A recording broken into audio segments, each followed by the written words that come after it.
Second season of our speaker series, and we couldn't be more thrilled with the reception that it's received from the community. Last year, we had two remarkable speakers, former U.S. Secretary of Labor and earlier Secretary of Transportation, Elaine Chao, renowned journalist of Watergate fame, Bob Woodward, and it was a privilege to bring those history makers to Flagler.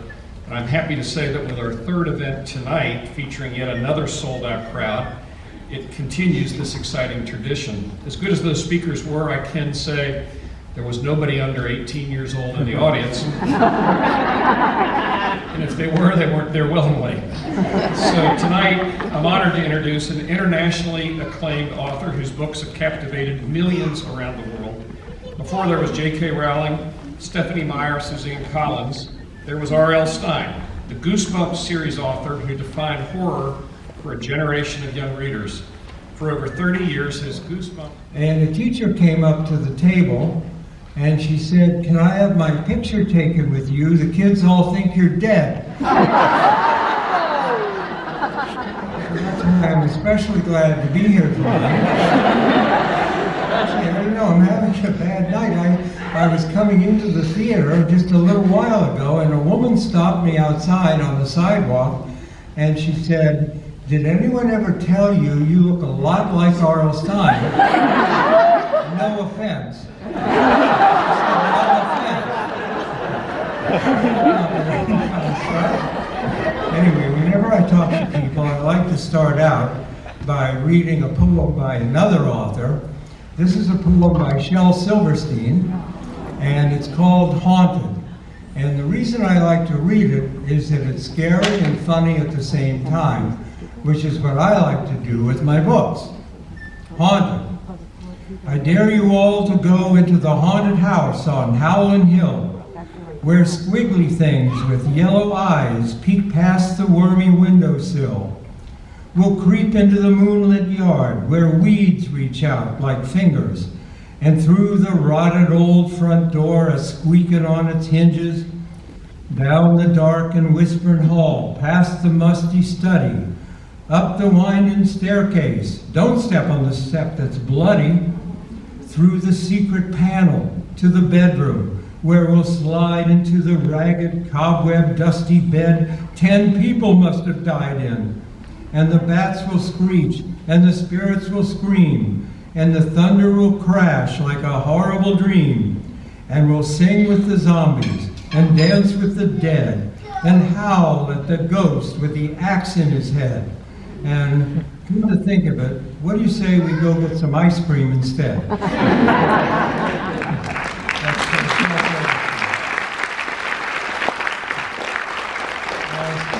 Speaking of Shel Silverstein, I'll tell you this story.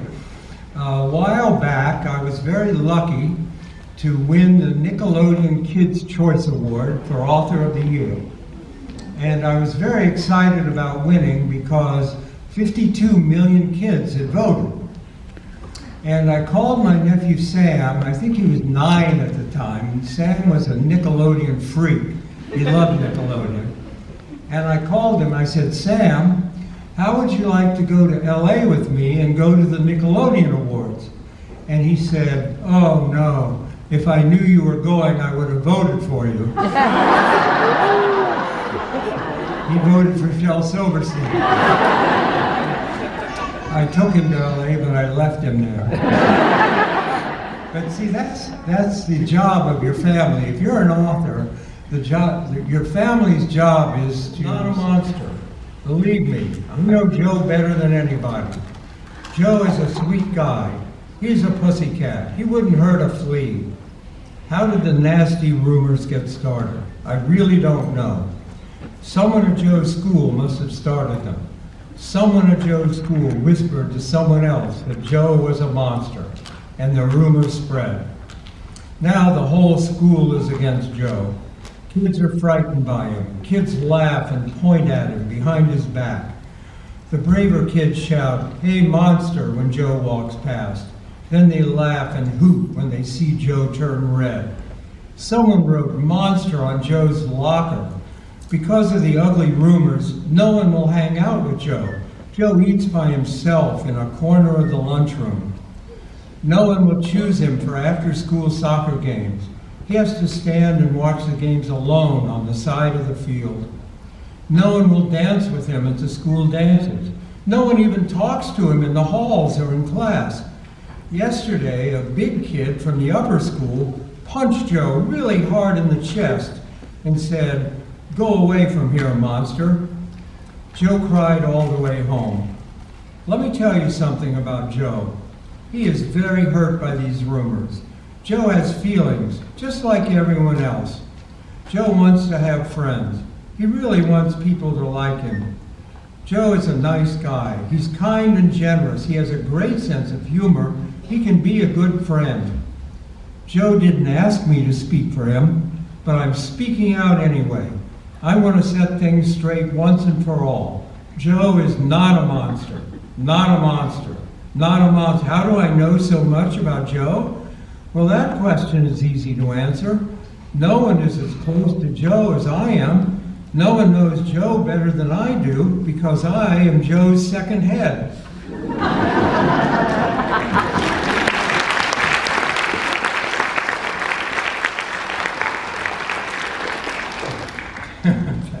Thanks a lot. What should we do next? Some most asked questions. People ask me, did any of the Goosebumps stories? One of them. I've just one question for you. Why do they end without making sense? Dear R.L. Stine, I'm your biggest fan. I read your book so much, I need my parents to escort me to the bathroom. I didn't really get that one. What is that? Dear R.L. Stine, I had almost, this is a sad one, from a woman of them, were #1 on Netflix, and I got to like them. now I'm a big fan, right? So we have that one coming up, and promise you won't tell it.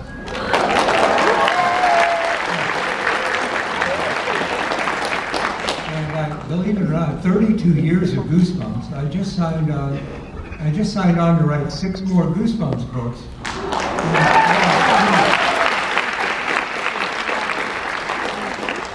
I'm going to be 112 still. Where am I going to send them from? I don't know. When we first started Goosebumps, I said, let's do 2 or 3. See, that's the truth. Shows what I know, right? Anyway, one of the nicest things about being me is the mail that I get from kids.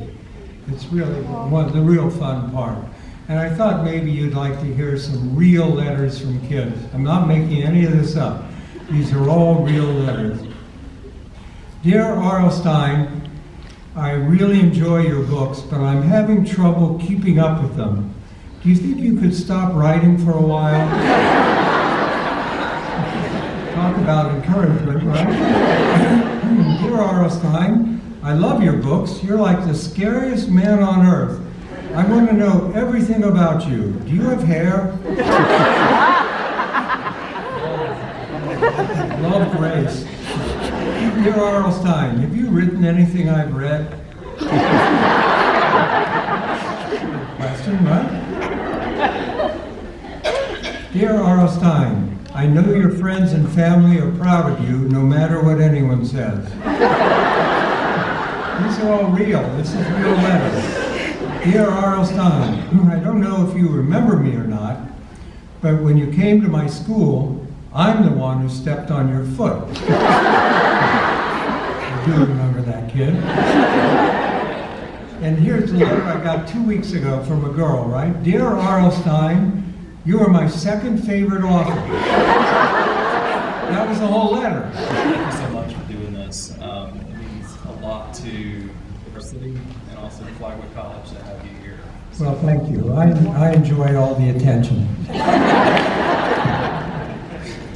It's so good. Yep. All right, I'm just going to dive right in. Hopefully you didn't peek at my questions when I was sitting in the room a little bit ago. So we've been doing these series for 32 years, like you said a minute ago. Where do you find your thrill in creating the new books? Finishing them. Seriously. No, I just love doing this, obviously. I wouldn't be writing so many books. I just love the whole process. I love the writing part. I love when I'm writing a scene, I'm writing dialogue, people are talking, I'm writing. A lot of authors like having written. Mm-hmm. They like having it done, the way it joked. Yeah. But I like the actual writing part. It's exciting to me. That's good stuff. So you still find joy in the actual time. Yeah, I look forward every day. I have the same routine every day. I write from 10 to 1 every day. You'd kill for those hours, right? You know it. That's a great hour. You can see it in my eyes, right? Yeah, that's right.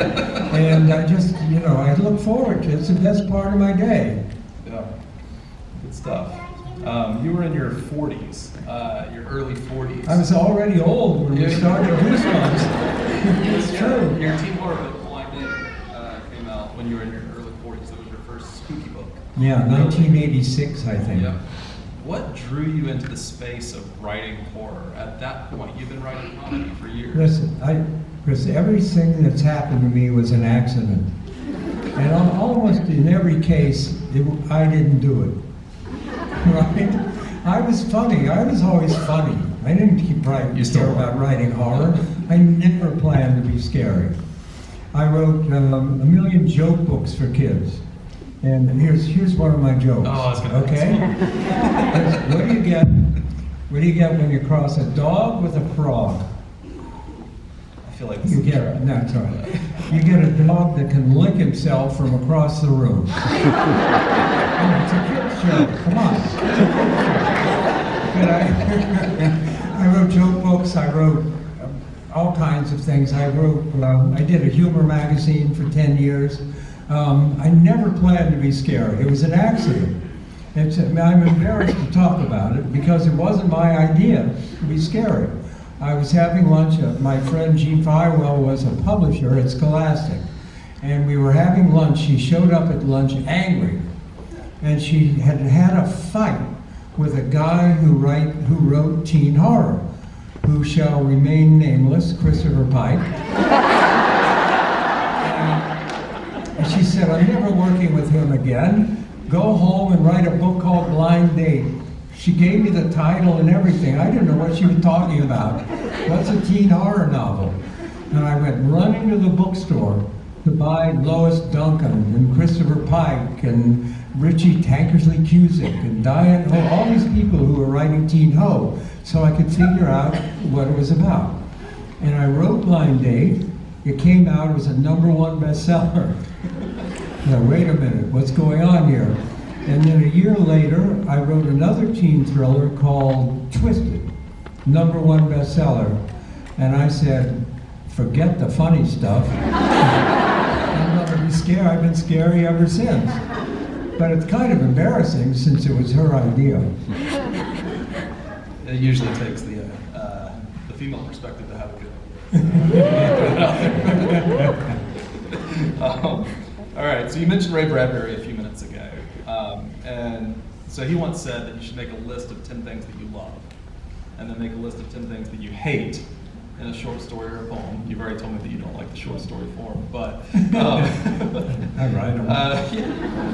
when he wrote Fahrenheit 451, he said that he hated book burners and he loved libraries. Could we substitute the word fear for hate? And in the beginning, did the monsters and the fears in your books stem from things that perhaps you had some sort of fear of personally? That's too serious. No, I was a very fearful child. To give you a real answer, I was a very fearful child, very shy and very afraid of things. I used to ride my bike around the neighborhood, and then it would start to get dark, and I'd come back up the driveway, and I always knew something was lurking in the garage. Something was waiting for me. I'm serious. Yeah. And I would take my bike and heave it into the garage and go running into the house. And I was just scared. Yeah. It's not a nice way to be a child. Not a good way. But later on, when I started writing these books, it was kind of lucky because I could bring back that feeling of fear that I had and remember what it was like to be a frightened child. And I could use that in the stories. So it did work out, turned out to be good. Oh yeah, absolutely. And I think that goes both ways. Because really your books, especially the Goosebumps series, for that age group, that 7 to 11 age group, there's something really positive about reading something that's a little bit spooky for a kid. It helps them learn some resilience, it helps them learn to be brave. Yeah, well, the thing in Goosebumps is the kids are always very normal. They're not special kids in any way. They're normal kids, and their parents are useless. Are always useless. Either they don't believe the kid, or they're not there, or they don't help at all. And the kids have to solve this horrible, horror story use their own wits. And that's about the only thing that Goosebumps teaches. People are always asking me, what's a moral? What morals do they get from Goosebumps? I said, none. The moral from Goosebumps is to run. That's it. I don't, I've always thought that adults can read anything they want. They can read anything. And kids should be allowed to do the same. And there was a rule, and I've been in children's publishing a long time, and there was always a rule in children's publishing that the main characters had to learn and grow in every book. And I thought, why? Why do they have to learn and grow?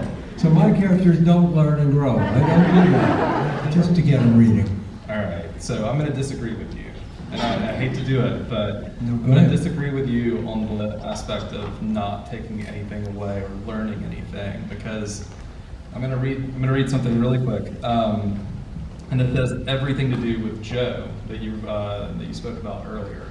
Okay, so I've reduced 3 of your plot lines down. So 12-year-old Max finds the ability to turn invisible, but he starts to stay invisible for too long. 12-year-old Lucy has seen a monster, but no one believes her. 11-year-old Carly Beth puts on a mask and loses her ability to be herself. So I would argue that really when you strip away the layers of the supernatural, these stories really sound like kids that are struggling with ultimately the horrors of adolescence. And so my question, well, first off, thank you, because you helped me through adolescence. Mm-hmm.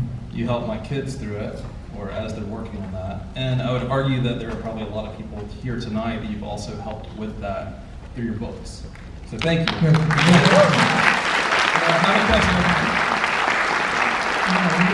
When you're sitting in a room typing these stories, you don't really think about that. You're killing my question. No.